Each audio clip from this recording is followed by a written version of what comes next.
जय हिंद फ्रेंड्स।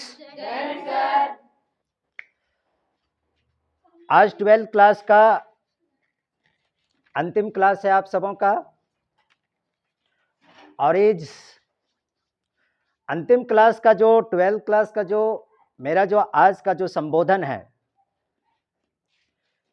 सिर्फ मैं अपने ही क्लास के अपने ही संस्था के विद्यार्थियों के लिए हमारा आज का ये संबोधन नहीं है, बल्कि आज का जो संबोधन है देश के वो तमाम विद्यार्थियों के लिए, और खास करके झारखंड के जितने भी सारे जो विद्यार्थी हैं उन सभी विद्यार्थियों के लिए आज का हमारा संबोधन है। चाहे वो विद्यार्थी 10वीं की परीक्षा दे रहे हों, 11वीं की परीक्षा दे रहे हों, या फिर 12वीं की परीक्षा दे रहे हों, या कोई अन्य कॉम्पिटिटिव एग्जाम देने वाले विद्यार्थी ही क्यों ना हो, उन तमाम विद्यार्थियों के लिए मैं आज उन सबों के लिए एक संबोधन में दे रहा हूं। और यह संबोधन का अवसर मुझे जो प्राप्त हुआ है एमएस एजुकेशन सेंटर के 12th क्लास के अंतिम क्लास में। देखिए, हमारे देश में परीक्षा का जो समय जो होता है वह फरवरी, मार्च, अप्रैल, ये सब परीक्षा का समय होता है। और खास करके झारखंड में जितनी भी सारे जो परीक्षाएं, जो एकेडमिक परीक्षाएं जितने भी सारे जो आयोजित जो की जाती है ना, ये सब इन्हीं फरवरी, मार्च, अप्रैल, इन्हीं 3 महीनों के दौरान सारी चीजें की जाती है। और ये जो परीक्षा का जो समय जो होता है बहुत ही डिस्टरबेंस वाला समय होता है। खास करके ग्रामीण क्षेत्र के विद्यार्थियों के लिए डिस्टरबेंस का समय होता है। आप कहेंगे कि ये डिस्टरबेंस का समय कैसे हो सकता है? हम सभी ग्रामीण क्षेत्रों से हैं, और ग्रामीण क्षेत्रों में जो शादी विवाह का जो मौसम जो आता है, सीजन जो आता है ना, ये फरवरी, मार्च, अप्रैल के दौरान सबसे ज्यादा होता है। और इसी दौरान कम वक्त परीक्षाएं भी आयोजित की जाती है।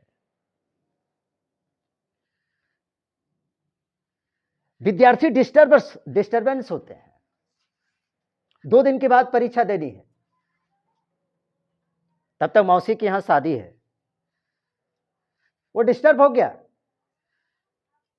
तो बहन के यहां शादी है, तो फूफा के यहां शादी है। अब वो अच्छी तरह से दिमाग को कंसंट्रेट करके वो परीक्षा की तैयारी करे कि शादी समारोह में जाकर के शिरकत करे। मैंने कहा ना कि काफी ज्यादा डिस्टरबेंस होता है।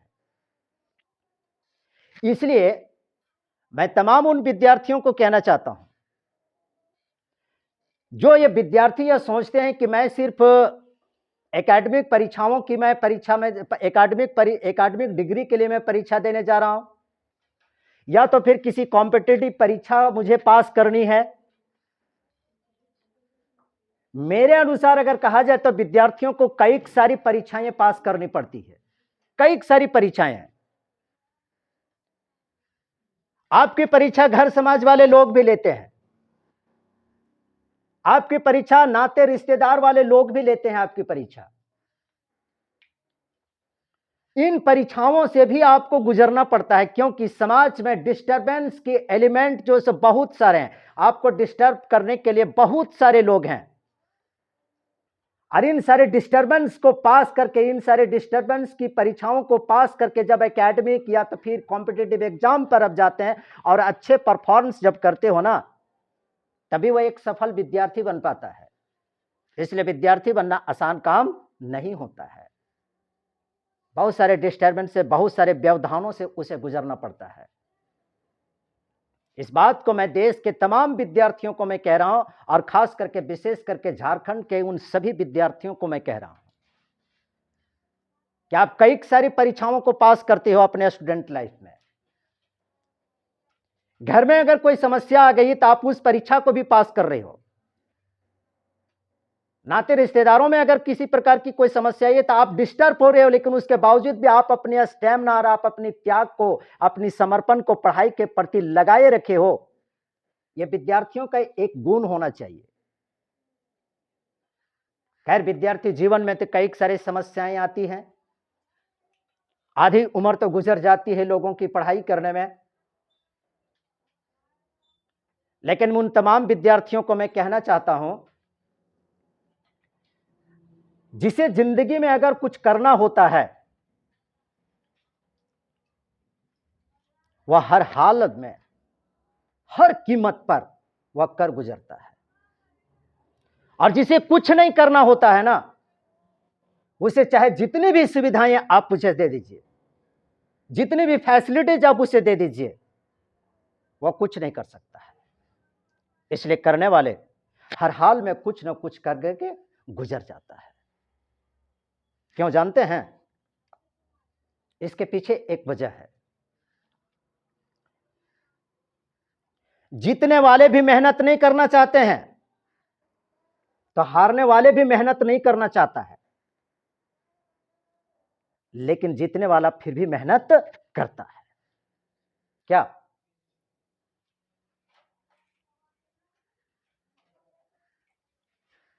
हारने वाले भी सुबह नहीं उठना पसंद करते हैं।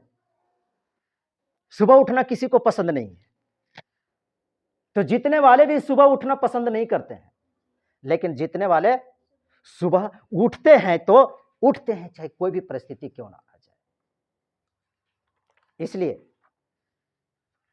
मैं आप सबों को, आप यहां से हायर डिग्री के लिए, बड़ी बड़ी डिग्रियों के लिए आप यूनिवर्सिटीज पहुंचेंगे, कॉलेज पहुंचेंगे, वहां पर तो कई सारे आपको समस्याओं से गुजरना पड़ेगा। वैसे स्थानों पर आप कुछ बातों का जरूर ख्याल रखिएगा। हमेशा ऐसे लोगों के साथ रहना, हमेशा ऐसे लोगों के साथ रहो जो आपके लेवल को हमेशा ऊपर उठाने में आपको मदद करेगा। कभी भी आप ऐसे लोगों की संगति में मत रहना जो आपके लेवल को ऊपर उठाने के बजाय आपके लेवल को नीचे गिराने का काम करेगा। ऐसी संगति में आप कभी मत रहना। एक कड़वी सच्चाई है स्टूडेंट लाइफ में। और जहां तक पढ़ाई की बात है, तो मैं बड़ी ही गंभीरता से मैं इस बात को मैं कह रहा हूं तमाम विद्यार्थियों को, बहुत ही गंभीरता से मैं कह रहा हूं इस बात को। बस इतना जरूर पढ़ लेना, बस इतना जरूर पढ़ लेना, जिस किताब को तुम पढ़ रहे हो उस किताब के पेज में आपका भी नाम होना चाहिए। बस इतना जरूर पढ़ लेना। कोई भी ऐसा विद्यार्थी नहीं होता है भारत में या दुनिया के कोई भी ऐसे विद्यार्थी नहीं जिसको अच्छा अंक लाना पसंद नहीं होता है। हर एक को अच्छे रिजल्ट की उम्मीद होती है, हर एक को अच्छे अंक लाने की उम्मीद होती है, लेकिन उस उम्मीद पर कभी कभी पानी फिर जाता है। क्या जानते हो? अच्छे रिजल्ट लाने के लिए बातों से नहीं, अच्छे रिजल्ट लाने के लिए बातों से नहीं, रातों से लड़ना पड़ता है, रातों से लड़ना पड़ता है। मेरा कहने का तात्पर्य यह है, मेरे एक गुरु थे, वो मुझे कहा करते थे कि जिस घर में विद्यार्थी होता है उस घर में कभी चोरी नहीं हो सकती है। कहने का तात्पर्य क्या है? विद्यार्थी रात में उस शांत माहौल में वो रात रात भर जग करके रातों से लड़ता है, किसी के बातों से नहीं लड़ता है। जब उस घर में एक विद्यार्थी नाम का एक बहुत बड़ा चोर, विद्या का एक बहुत बड़ा चोर, जब विद्यार्थी घर में रात रात भर जब जग रहा तो उसके घर में चोरी हो सकती है। इसलिए जिस घर में असल विद्यार्थी होते हैं उसके घर में कभी चोरी नहीं होती है, क्योंकि वह रात रात भर जग करके वह पढ़ाई करता है। इसलिए बातों से नहीं, रातों से लड़ने के लिए सीखो और अच्छे अंक को प्राप्त करो। रात को आपको पढ़ाई करनी ही पड़ेगी। दिन में काफी ज्यादा डिस्टर्बेंस आपको मिलेंगे, बहुत डिस्टर्बेंस। सब तो कागज ही होता है, सब कागज ही है। मेरा कहने का मतलब यह हो गया, जो कुछ कागज जो होता है वह रद्दी बन जाती है। कुछ कागज क्या होता है? रद्दी बन जाता है। लेकिन कुछ कागज पवित्र ग्रंथ में भी तब्दील हो जाता है। कुछ कागज रद्दी बन जाता है तो कुछ कागज पवित्र ग्रंथों में तब्दील हो जाता है। आपको इस बात को जानना चाहिए कि भाई साहब, कीमत कागज की नहीं होती है, कीमत उस कागज पर लिखी हुई बातों को होती है। इसलिए वह क्या हो जाता है? ग्रंथ बन जाता है। आपको अपने जीवन में यह डिसाइड करना है कि आपको रद्दी कागज बनना है कि उस कागज पर लिखे हुए पवित्र ग्रंथ बनना है। आपको यह आपके हाथ होना है। समझ रहे बात को? अंतिम संबोधन में इन सारी बातों को, मैं कड़वी सच्चाई को, मैं कड़वी बातों को मैं बता रहा हूं। और जानते हो, शिक्षा एक ऐसा वृक्ष है ना, शिक्षा, एजुकेशन एक ऐसा वृक्ष है जो दिल में उगता है।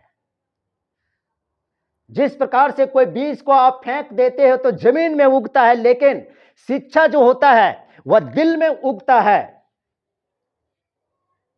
और दिमाग में पलता है और जुबान से फल देता है, जुबान से फल देता है। शिक्षा एक ऐसी खेती है, शिक्षा एक ऐसा वृक्ष है। देश के उन तमाम विद्यार्थियों की परिस्थितियों को मैं जानता हूं कि विद्यार्थी किन किन परिस्थितियों से गुजरते हैं। चाहे वो ग्रामीण क्षेत्र के विद्यार्थी हो, चाहे शहरी क्षेत्र के विद्यार्थी हो, चाहे डिग्रियां लेने के लिए वह अध्ययन कर रहा हो, चाहे कोई कॉम्पिटिटिव एग्जाम करने के लिए, एग्जाम फेस करने के लिए वह अध्ययन कर रहा हो। मैंने भी विद्यार्थी जीवन गुजारा है। मैंने भी अपने विद्यार्थी जीवन में कई सारे उतार चढ़ाव को मैंने भी देखा है। मैं विद्यार्थियों की दर्द को मैं समझता हूं, विद्यार्थियों की परेशानियों को मैं समझता हूं कि किन परिस्थितियों से गुजरता है। और मैं अंतिम बात कहना चाहूंगा उन तमाम सभी विद्यार्थियों को,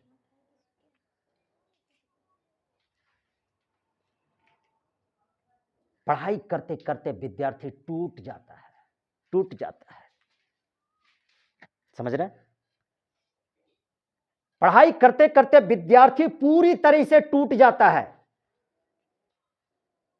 लेकिन यह बेदर्द जमाना उसके दर्द को समझने के बजाय उसके ऊपर इल्जाम लगा देता है कि नालायक था ये, नालायक था ये।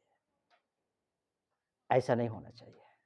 उस विद्यार्थी से सब पूछो कि कितना दर्द होता है, कैसा टूटता है वह।